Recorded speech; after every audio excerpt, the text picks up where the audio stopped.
A graça e a paz de nosso Senhor e Salvador Jesus Cristo, privilégio estarmos todos aqui e também os que nos acompanham pela net, para prestarmos ao Senhor o culto que lhe é devido, porque de fato esse é o nosso movimento. Como sacerdotes do Senhor, nós, em nome de toda a criação de Deus, prestamos à Trindade o culto que lhe é devido. E fazemos isso pelos méritos de nosso Senhor e Salvador Jesus Cristo, o Cordeiro de Deus que tira o pecado do mundo. Vamos continuar a falar sobre a oração que Jesus nos ensinou, que está em Mateus, capítulo 6, a partir do versículo 9. Portanto, vós orareis assim: Pai nosso que estás nos céus, santificado seja o teu nome. Venha o teu reino. Faça-se a tua vontade, assim na terra como no céu.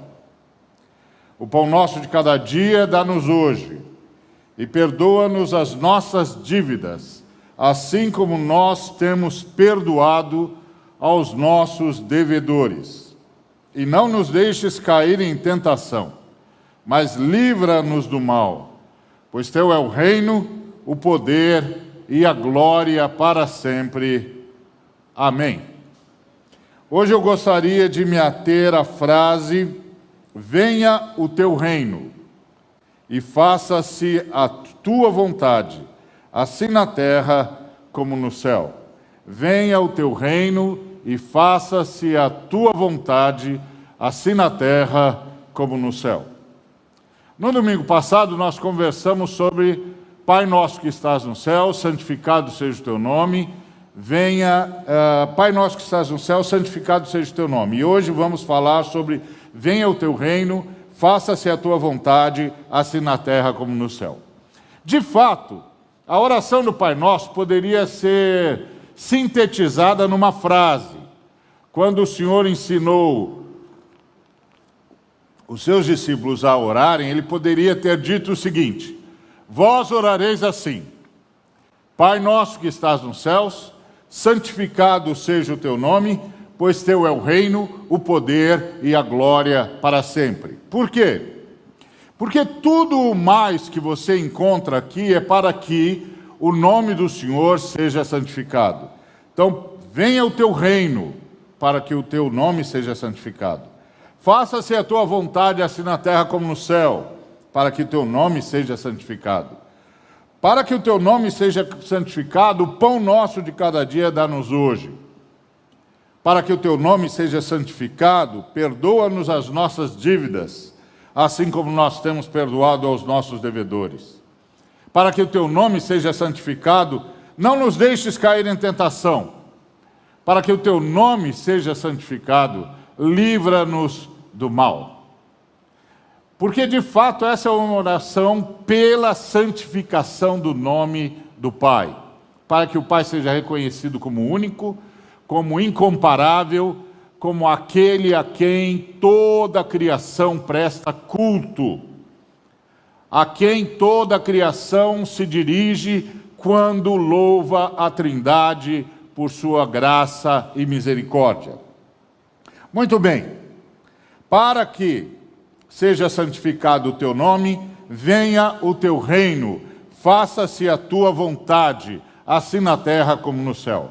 É interessante perguntar por que é que nós temos de pedir a um ser todo-poderoso que venha o seu reino. Parece que a um ser todo-poderoso não se precisa solicitar nada, na medida em que o ser todo-poderoso tudo pode. Aliás, é a premissa da nossa fé, é a premissa de tudo que afirmamos. Deus é todo-poderoso, um ser todo-poderoso tudo pode. Pronto. Essa premissa é irretorquível. Então, por que oramos? Venha o teu reino, seja feita a tua vontade, assim na terra como no céu. Por que razão nós teríamos de pedir isso? E por que o pediríamos? Essas são questões que imediatamente o texto suscita quando você começa a perceber o que é que está dizendo. E a gente precisa saber essa resposta para saber exatamente por que é que nós o estamos dizendo. E mais, o que é que de fato nós estamos pedindo. E mais, o que é que o Senhor fará em resposta a essa oração. Essa oração, é óbvio, não é algo a se repetir à exaustão, é um modelo. É um modelo que deveria nortear todas as nossas orações. E o que é que estamos pedindo? E por que é que estamos pedindo que venha o reino do Senhor e seja feita a sua vontade? E por que é preciso pedir? Primeira coisa que nós temos de nos lembrar é que o Senhor criou-nos com arbítrio. A seres angelicais e a nós, com arbítrio. Arbítrio é a particularidade, a possibilidade de decidir, tanto para o bem quanto para o mal. E eu não uso o termo livre-arbítrio, porque a palavra livre e a palavra arbítrio não se necessitam. Arbítrio já traz em si o conceito de que é a possibilidade de decidir para o bem e para o mal, enquanto que liberdade não. Liberdade é um direito, e ninguém é livre para fazer o mal, só é livre para fazer o bem. Se uma pessoa fosse livre para fazer o mal, uma vez que liberdade é um direito, ela não poderia ser punida diante do mal feito.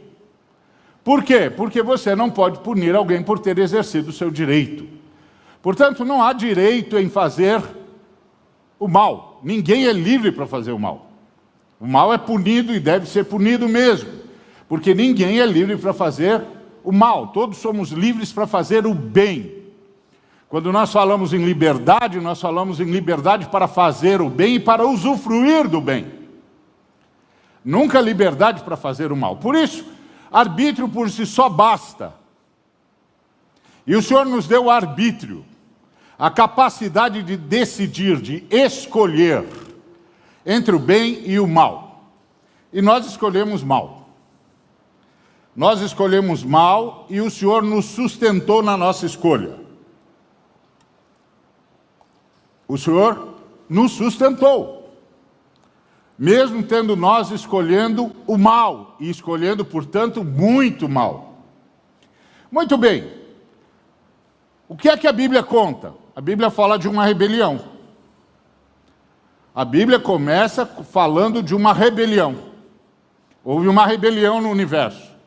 Um dos seres mais poderosos que Deus havia criado se rebelou contra ele, arrastou parte das milícias celestes consigo e cooptou a humanidade. Cooptou a humanidade para a sua rebelião. A humanidade deu ouvidos a esse ser e também se rebelou contra Deus.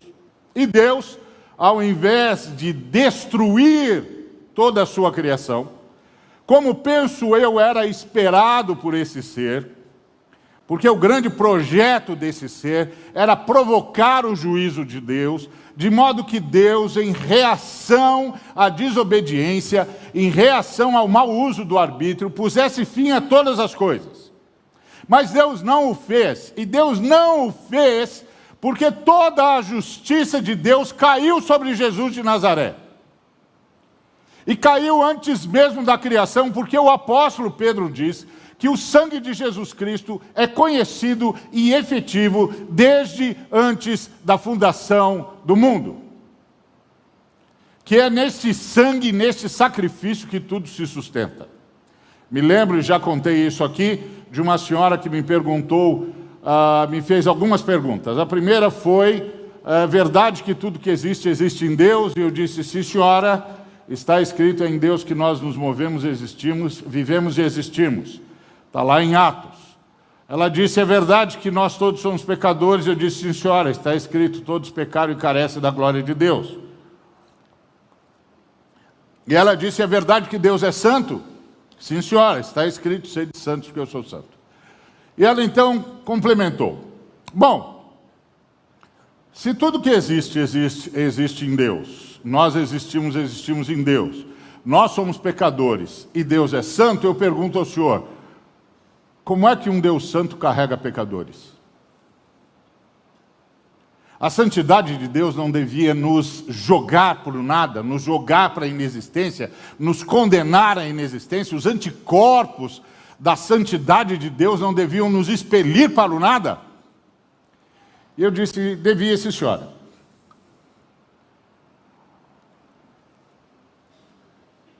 E ela disse, então. Eu falei, olha, minha senhora, a senhora conhece alguém que já sofreu transplante? Ela disse, conheço. Que transplante? Ela falou do coração. Eu falei, é o mais comum. Ela ficou me olhando e disse, é. Eu falei, qual é o maior problema de quem sofre transplante, minha senhora? Ela disse, rejeição. Eu disse, exato. O corpo rejeita o órgão estranho, entra em colapso e morre, não é isso? Ela disse, é. Falei, então não vale a pena fazer transplante, né, minha senhora? Ela falou, não, vale, tem remédio. Falei, tem remédio? Remédio contra a rejeição, é? Pois é, minha senhora, entre nós, pecadores, e o Deus Santo também tem um remédio. E o remédio é o sangue de nosso Senhor e Salvador Jesus Cristo. E Deus conhecia tanto a mim e a senhora que proveu o remédio antes mesmo que a gente fizesse a bobagem. Porque Ele já sabia que a gente ia fazer a bobagem. Então Ele disse, deixa eu já curar esse negócio, porque esses meninos vão fazer isso. Então, minha senhora, nós não somos carregados na santidade de Deus, nós somos carregados no santo sacrifício do seu Filho. É por isso que Deus sustenta todo o universo. Então, essa é a lógica das Escrituras. O Senhor nos deu arbítrio, porque o Senhor nos criou à sua semelhança e Deus tem arbítrio.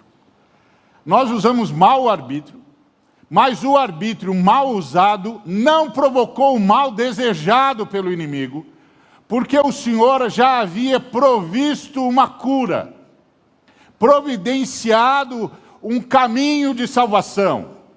E o caminho que Ele providenciou era o próprio sacrifício do Filho.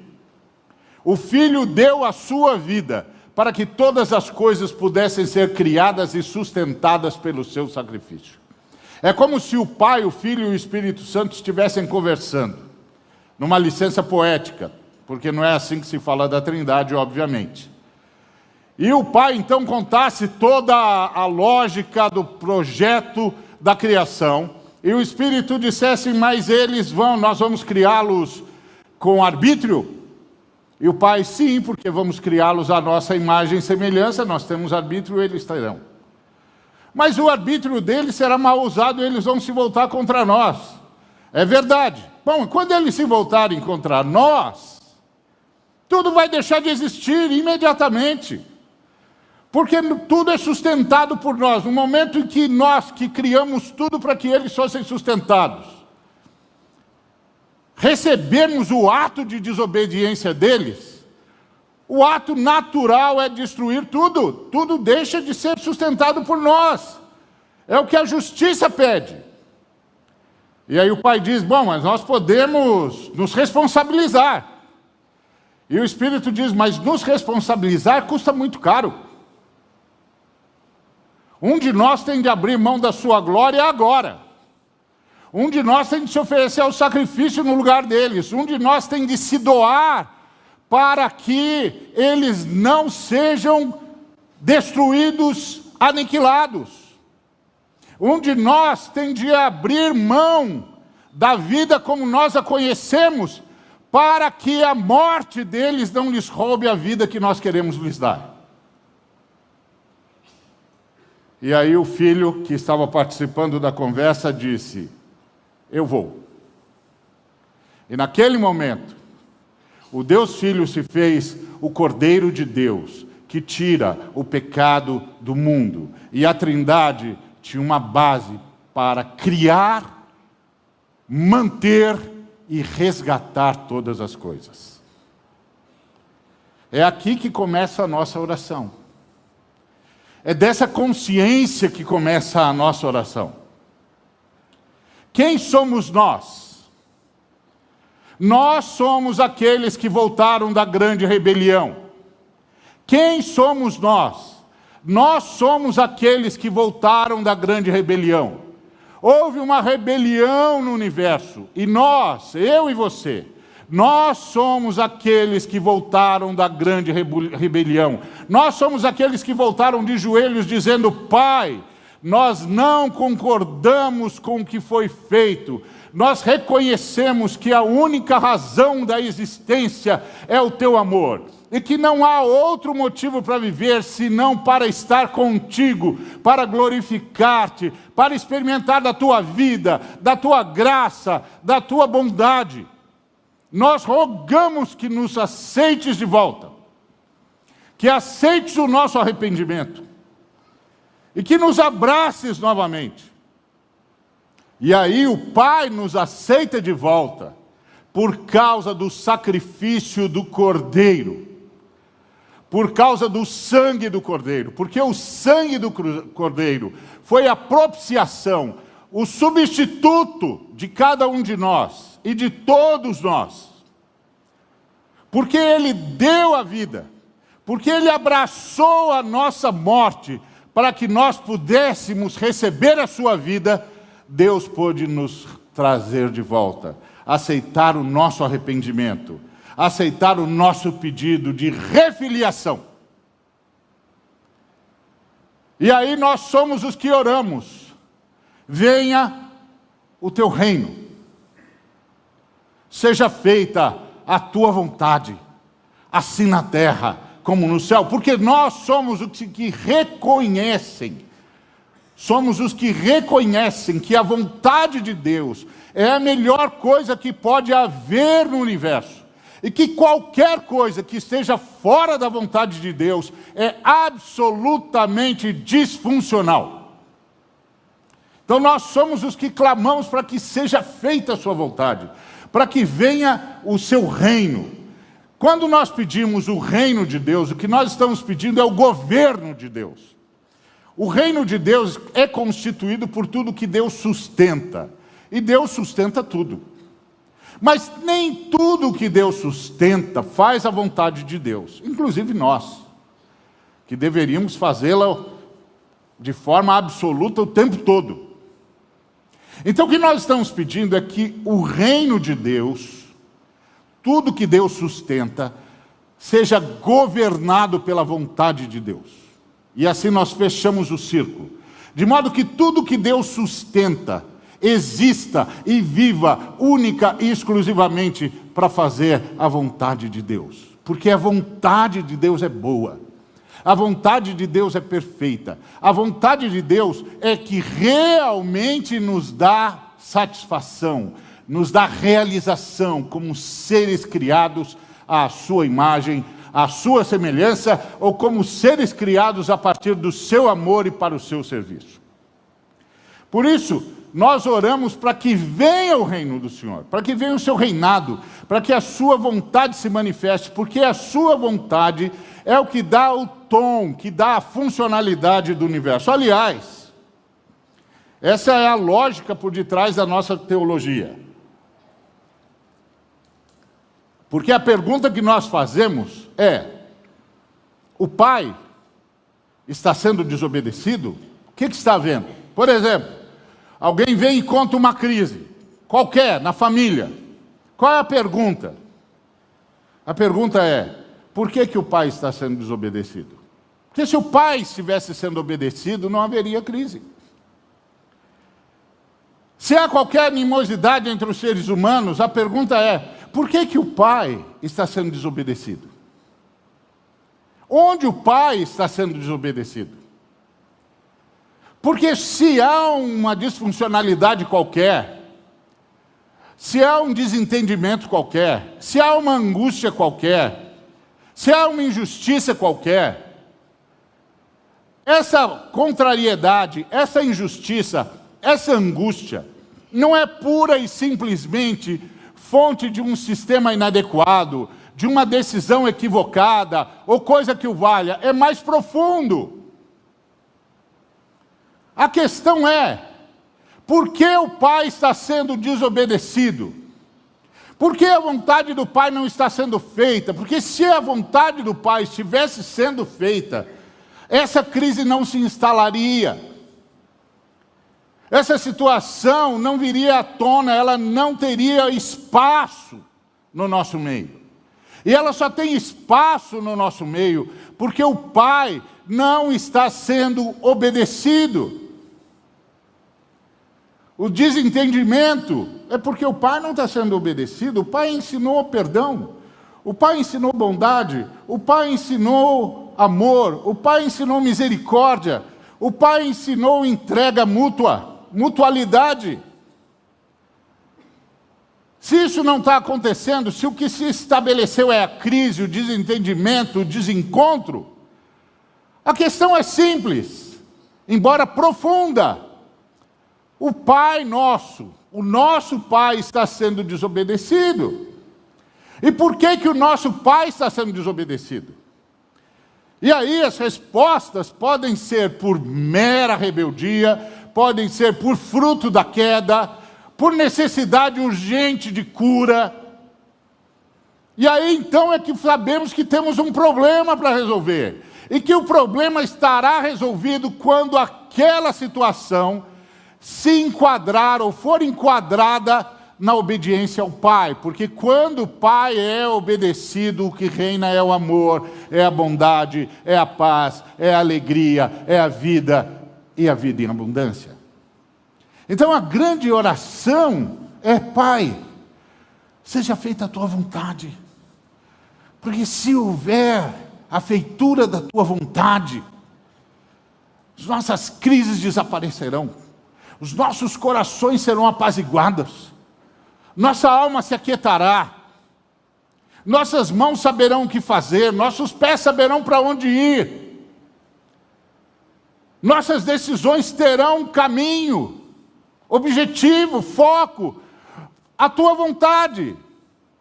Senhor, que tudo em que reinas e reinas sobre tudo, esteja sob o teu reinado, sob o teu governo, esteja fazendo a tua vontade, que tudo que sustentas, e sustentas tudo,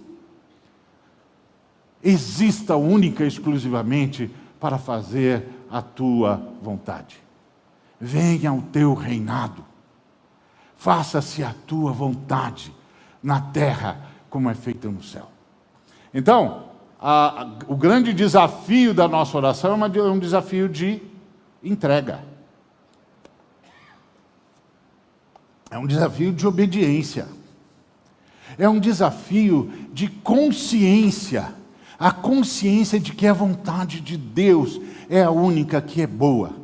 É a única que é perfeita, é a única que realmente realiza o ser humano, realiza a criatura, na qual a criatura se realiza. A vontade de Deus é a normalidade do universo. Tudo que é contrário à vontade de Deus, num grau ou noutro, é disfuncional. É como se você chegasse aqui e me encontrasse com um prego na mão, diante desse quadro, e uma jarra de vidro na outra mão. E você me perguntasse: Ari, o que você vai fazer? E eu dissesse para você: eu vou pregar um prego aqui. E você então me dissesse: bom, primeiro, aí não é um lugar para pregar prego algum. Segundo, e o que essa jarra de vidro está na sua mão tem a ver com isso? E eu lhe dissesse: não, é que eu vou usá-la como martelo. Você diria: meu amigo, primeiro você está tentando fazer o que não devia. Segundo, você não vai fazer coisa nenhuma. A hora que você usar essa jarra de vidro como martelo, ela vai explodir. Com uma agravante: você não sabe para onde esses cacos irão. O que você está fazendo é uma disfuncionalidade absurda. Pois é. Todas as vezes que a vontade de Deus não é feita, o quadro que temos diante de nós é desse tipo de nonsense.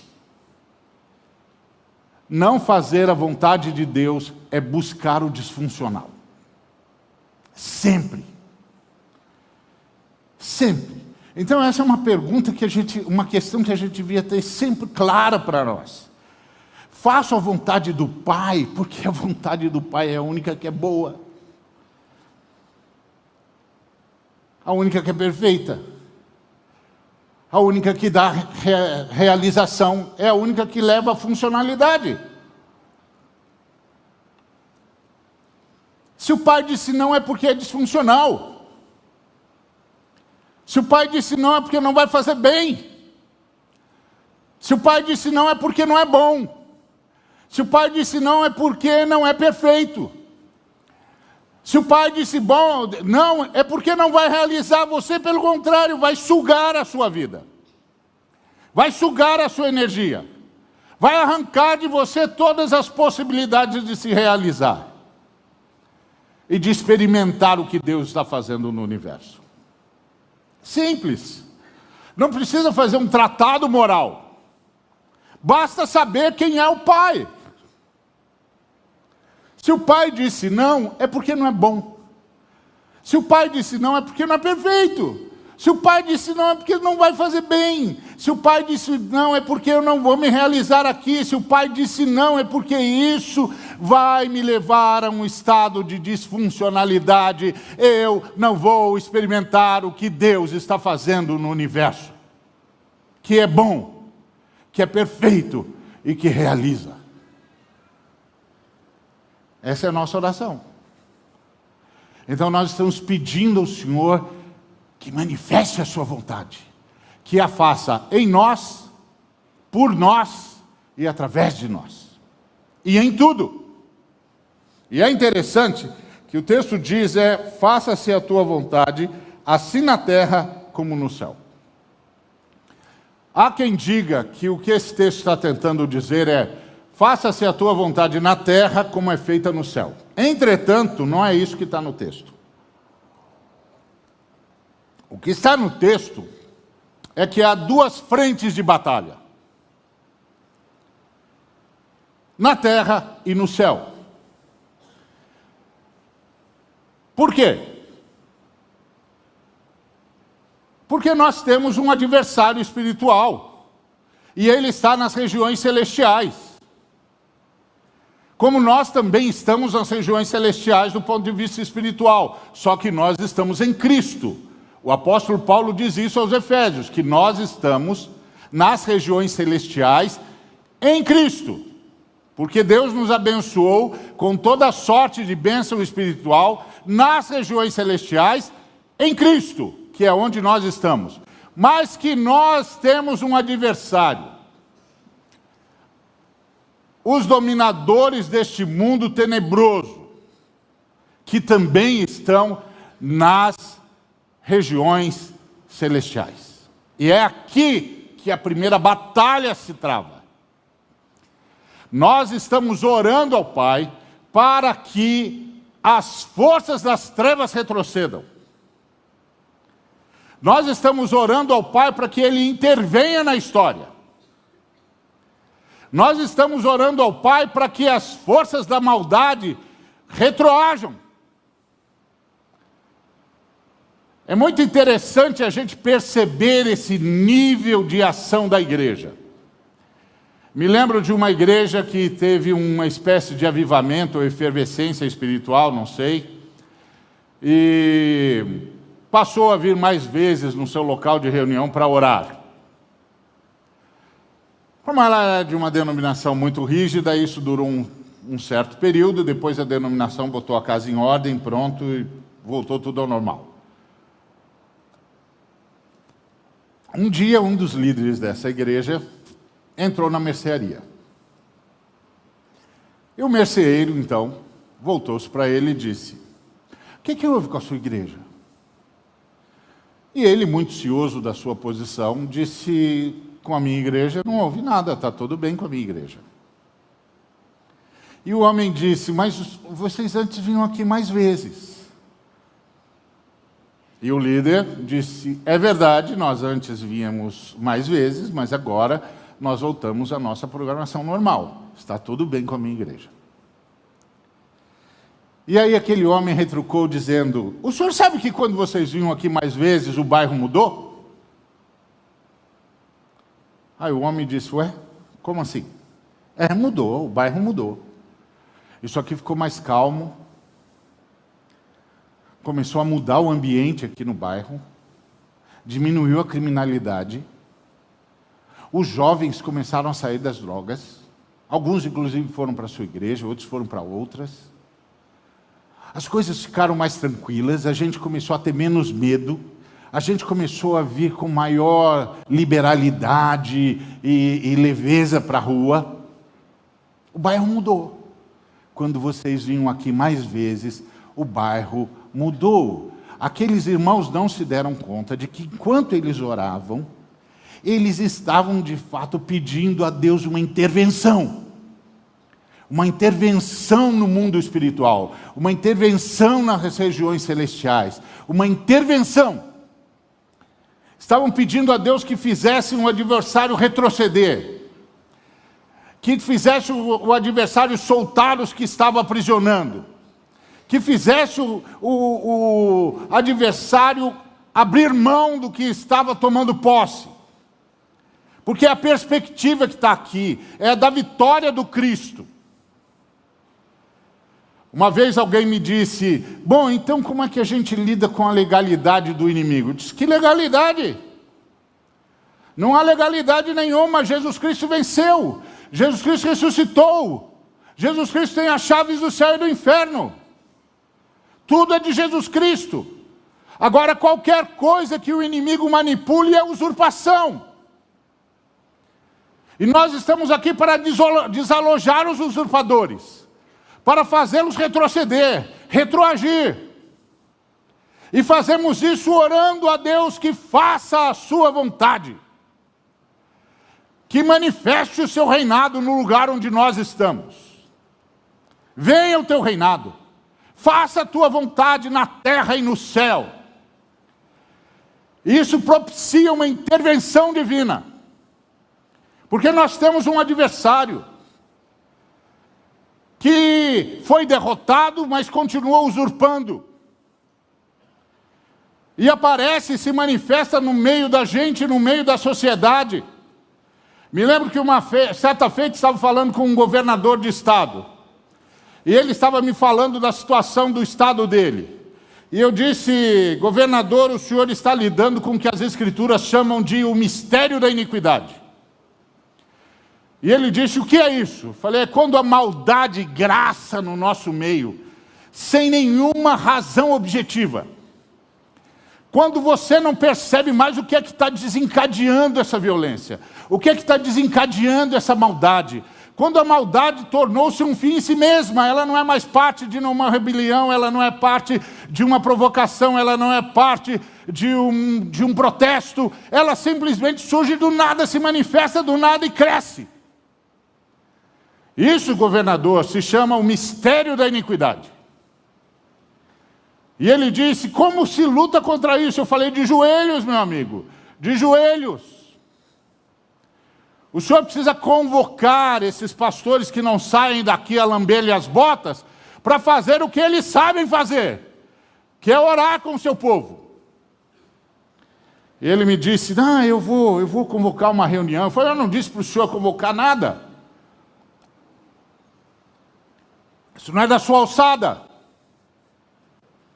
O senhor não tem esse nível de autoridade não, moço. Chame os pastores, chame os líderes, pastores e líderes dessa igreja que tanto o ama.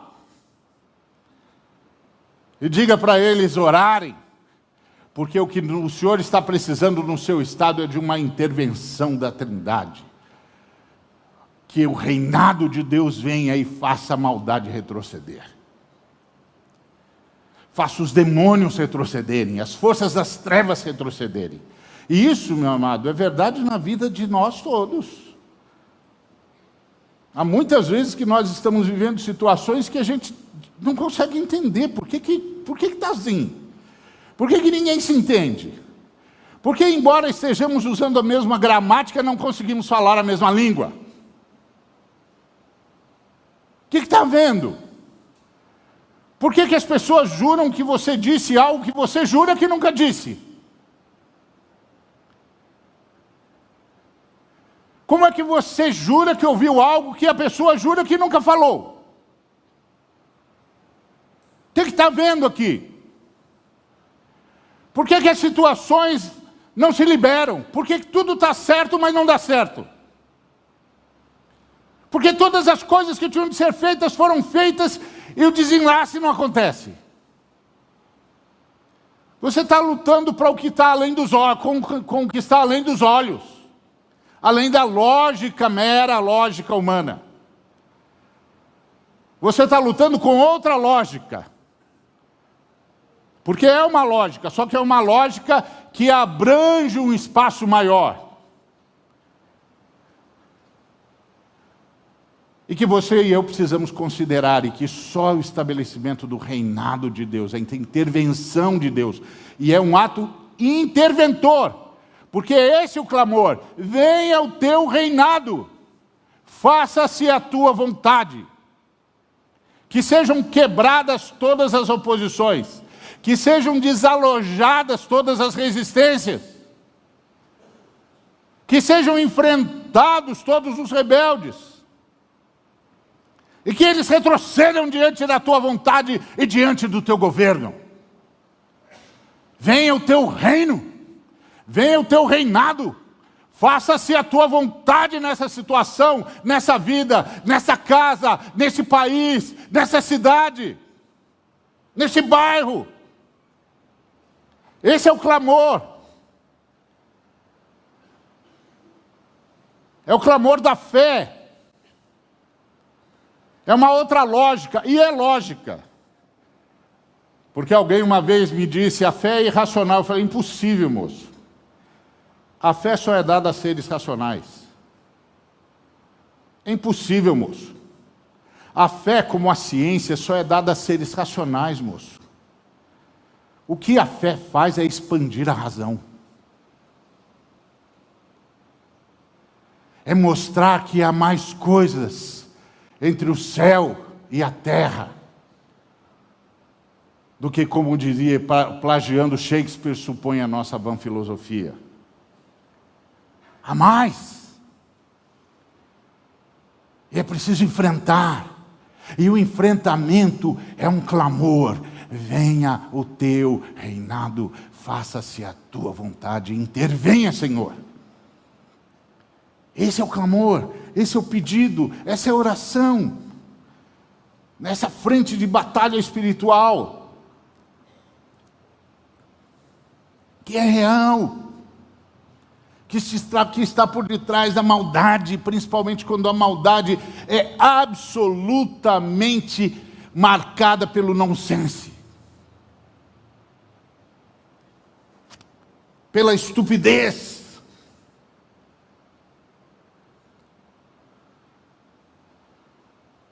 pelo desvario. Aí você sabe, você não está lidando com uma coisa simples, palpável, mas você pode orar. E todos nós podemos orar. Venha o teu reino, venha o teu reinado, faça-se a tua vontade. Enfrentamentos de toda a ordem, que são muitas vezes manipulados pelos usurpadores do mal, que conseguem muitas vezes até instalar enfermidades. Mas nós sempre podemos orar: venha o teu reino, seja feita a tua vontade, estabeleça-se o teu reinado. E o reinado de Deus é um reinado de amor, um reinado de libertação, de cura, de desatamento, de liberação. O reinado de Deus é um reinado de vida, e vida em abundância. Venha o teu reinado, assim na terra como no céu. E aí tem a dimensão da terra, da história, do dia a dia, onde eu e você precisamos que o reinado de Deus se estabeleça. E como é que o reinado de Deus se estabelece em nós, através de nós e por nós? Quando o Senhor age nos dando a graça, dando-nos a possibilidade, por sua graça, de nos revestirmos de toda a armadura de Deus. E é um clamor a Deus que nos faça ver a verdade, porque não há libertação onde não há conhecimento da verdade. A verdade acerca de Deus e a verdade acerca de mim. Eu preciso ter consciência das minhas fraquezas, das minhas falhas, para que Deus possa trabalhar em mim. Eu não posso me defender, eu tenho de me abrir, eu tenho de reconhecer, eu tenho de mudar a minha consciência, mudar a minha perspectiva. Eu preciso de arrependimento para que Deus possa agir, porque Deus não agirá contra a minha vontade. Ele não agirá se eu simplesmente não reconhecer que necessito, que sou carente, que a verdade sobre mim é que eu preciso da cura de Deus. Que eu preciso da ação poderosa de Deus. Eu preciso desse cinturão da verdade. Que me diga que só em Deus eu posso ser restaurado. Eu preciso desse cinturão da verdade para que eu pare de me debater. E permita ao Espírito Santo me salvar. É a situação do náufrago. O salva-vidas fica a ver um menino se debatendo na água e não vai. E a gente do lado de cá, ansioso, a perguntar por que ele não pula, por que ele não vai. Ué, porque se ele pular, do jeito que o menino está se debatendo, o menino vai agarrar a primeira coisa que passa perto dele e vai levar consigo para o fundo.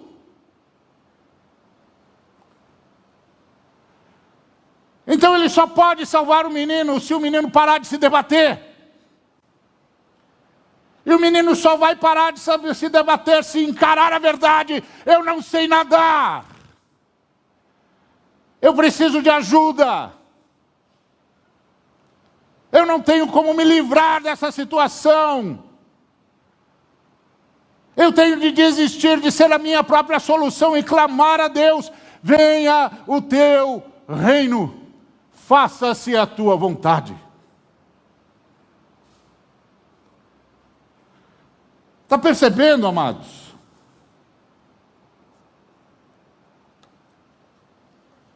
Orar. E aí o Senhor nos dá a graça de nos vestirmos com a armadura, com a couraça da justiça. A couraça da justiça são os valores de Deus. Quantos de nós já não se pegou olhando para trás e dizendo: meu Deus, como foi que eu fiz aquilo, por que eu fiz? Se eu tivesse a chance de voltar, nunca teria feito aquilo. E por que fiz? Porque não estava revestido da couraça. Os valores do Cristo, os valores do reino. E aí eu não consegui dizer não quando tinha de dizer não. Não é uma mera ação moral. É mais profundo, é uma profunda consciência dos valores do Cristo. Não apenas assumidos, mas impregnados. E isso é uma ação de Deus. Há um sem número de vezes que nós olhamos para os valores que as Escrituras esboçam, e nós os tomamos como receitas. Se eu fizer assim... Mas a Bíblia, mais do que uma receita, aliás, muito mais do que uma receita, a Bíblia é um gabarito que me diz se Deus está ou não agindo em mim. Porque se Deus estiver agindo em mim, tais e quais serão as minhas ações, tais e quais serão os meus pensamentos, tais e quais serão os meus valores. Se tais e quais valores não aparecem, é porque por algum motivo Deus não está exercendo o seu reinado em mim. Eu preciso reconhecer e orar. Venha o teu reinado sobre mim. Venha o teu reinado a mim. Venha o teu reinado em mim. Estabeleça a tua vontade. E aí a ação poderosa de Deus vai me impregnando desses valores. De tal maneira que quando eu for confrontado pelas forças hostis ao Senhor, eu lhes diga: não. Não, eu não vou. Porque eu estou com a couraça, a ação de Deus em minha vida. Vós orareis. Vós orareis. É o que há de mais precioso. É interessante, o Senhor nos mandou evangelizar, o Senhor nos mandou fazer boas obras, mas o Senhor não nos ensinou como. O Senhor não nos ensinou como evangelizar. Você vai chegar, vai falar para a pessoa assim, ela vai responder, você diz isso? Não, não disse. Ele falou sobre as boas obras, inclusive disse que as boas obras foram preparadas por Deus de antemão para que andássemos nelas, mas não nos ensinou. Mas nos ensinou a orar. Nos deu um curso sobre oração.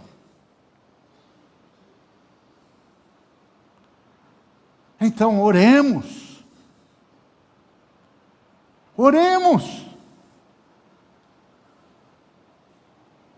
Porque orar é pedir a vontade de Deus.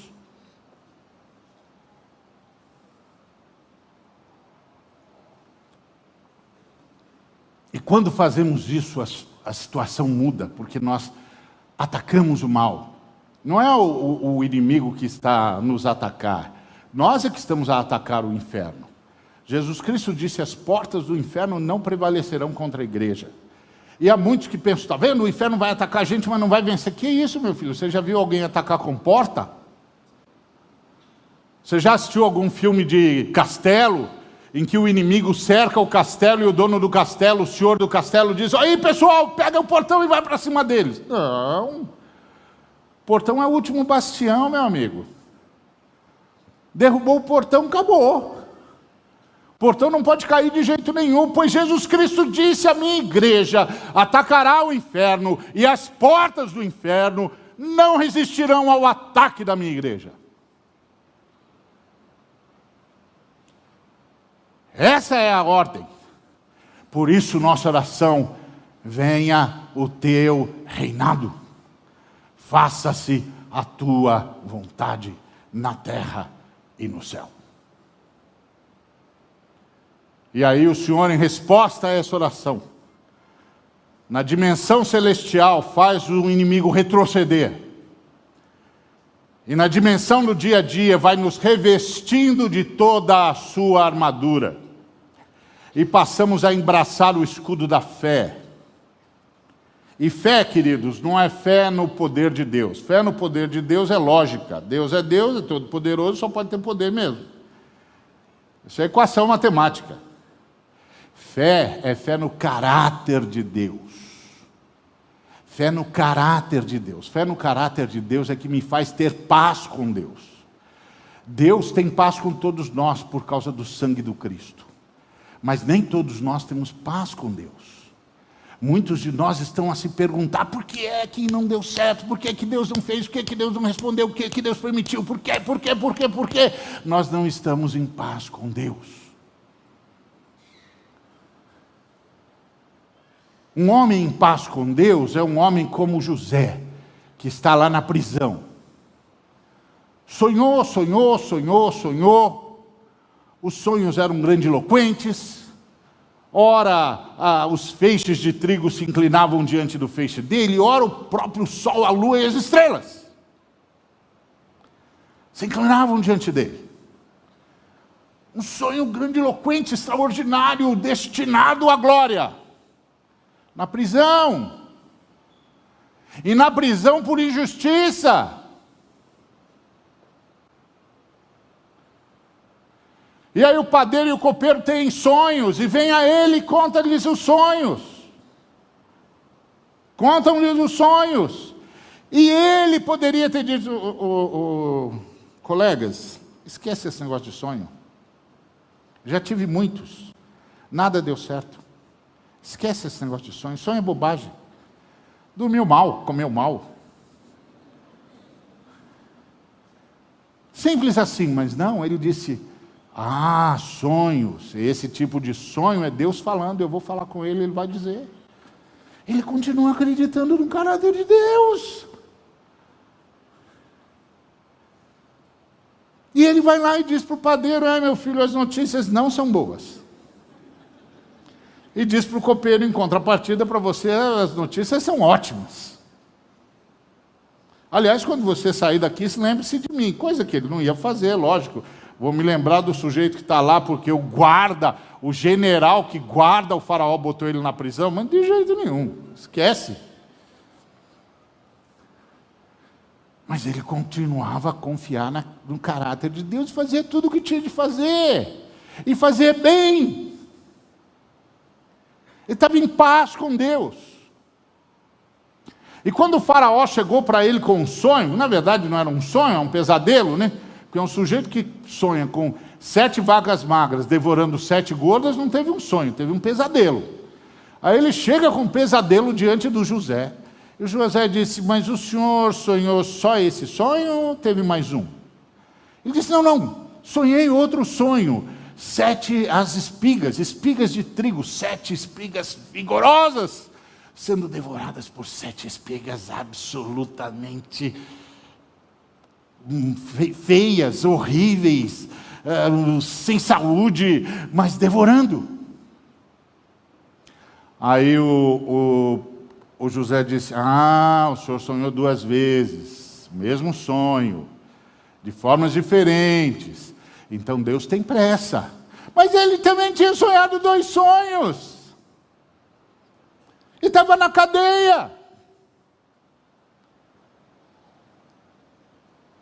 Mas ele estava em paz com Deus.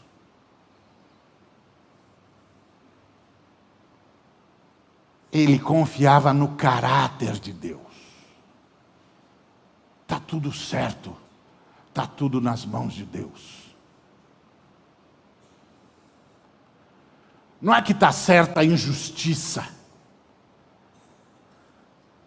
Está certa a minha vida, eu continuo nas mãos de Deus. E está certo Deus, que continua sendo meu Deus. Então, independente de tudo que esteja errado, entre mim e o Senhor está tudo certo. Paz com Deus. Isso é escudo da fé. Paz com Deus. Muitos de nós perdemos a paz com Deus. Precisamos orar para que o Senhor restaure em nós a fé no seu caráter.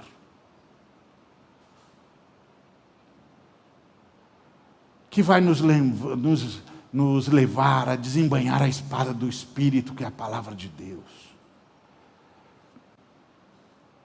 Que vai nos levar a ler de novo as Escrituras como palavra inspirada e revelada de Deus. E nós vamos usufruir do grande privilégio que nós temos de ler um livro diante do seu autor. Porque nós lemos um livro diante do seu autor e isso nos dá a prerrogativa de lhe perguntar: o que o senhor está tentando dizer? Que outros mestres das tuas palavras podem me ajudar a entender isso aqui? Fala comigo, Senhor. É o teu livro, infalível.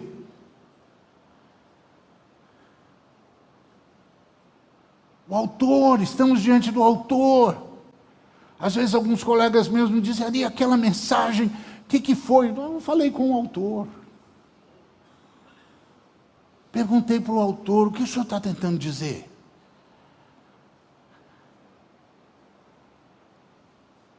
São as Escrituras do Senhor. O Jorge Luiz Borges, aquele intelectual argentino, perguntaram a ele: a quem devemos os livros? A quem devemos o livro? Devemos aos gregos? Ele disse: não, devemos à tradição judaico-cristã. Porque eles saíram pelo mundo dizendo: o livro é uma coisa tão boa que até Deus escreveu um. Registre tudo num livro.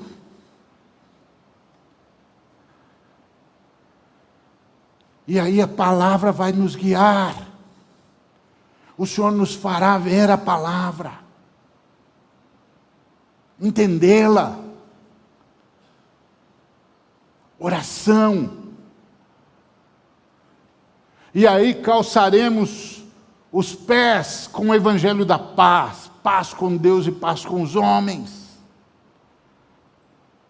Saberemos o óbvio ululante, que a paz de Cristo tem de ser o árbitro, o juiz. Isso não é, eu vou orar, se Deus me der paz eu faço. Não, é se eu decidir algo e isso for causar um cisma entre mim e o Levi, eu não faço. Porque a paz que há entre nós custou o sangue de Cristo. E essa paz que há entre nós tem de ser o árbitro para tudo que eu vou fazer. É isso que o texto está dizendo. Isso é calçar o evangelho da paz. É viver de tal maneira que, no que depender de mim, terei paz com todos os homens. E poderei cobrir a cabeça com o capacete da salvação, a certeza de tudo o que Deus é e faz em mim, por mim, para a sua glória. Estou salvo porque Deus o fez por sua graça. Isto não veio de mim, é presente de Deus. Oremos, irmãos. Oremos. Venha o teu reino. Seja feita a tua vontade. Isso recoloca o universo na funcionalidade. Esse é o nosso modelo. Vamos repeti-lo. Pai nosso que estás nos céus, santificado seja o teu nome. Venha o teu reino, faça-se a tua vontade, assim na terra como no céu.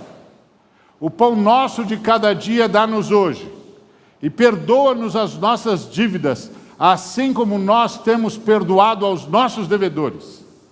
E não nos deixes cair em tentação, mas livra-nos do mal, pois teu é o reino, o poder e a glória para sempre. Amém.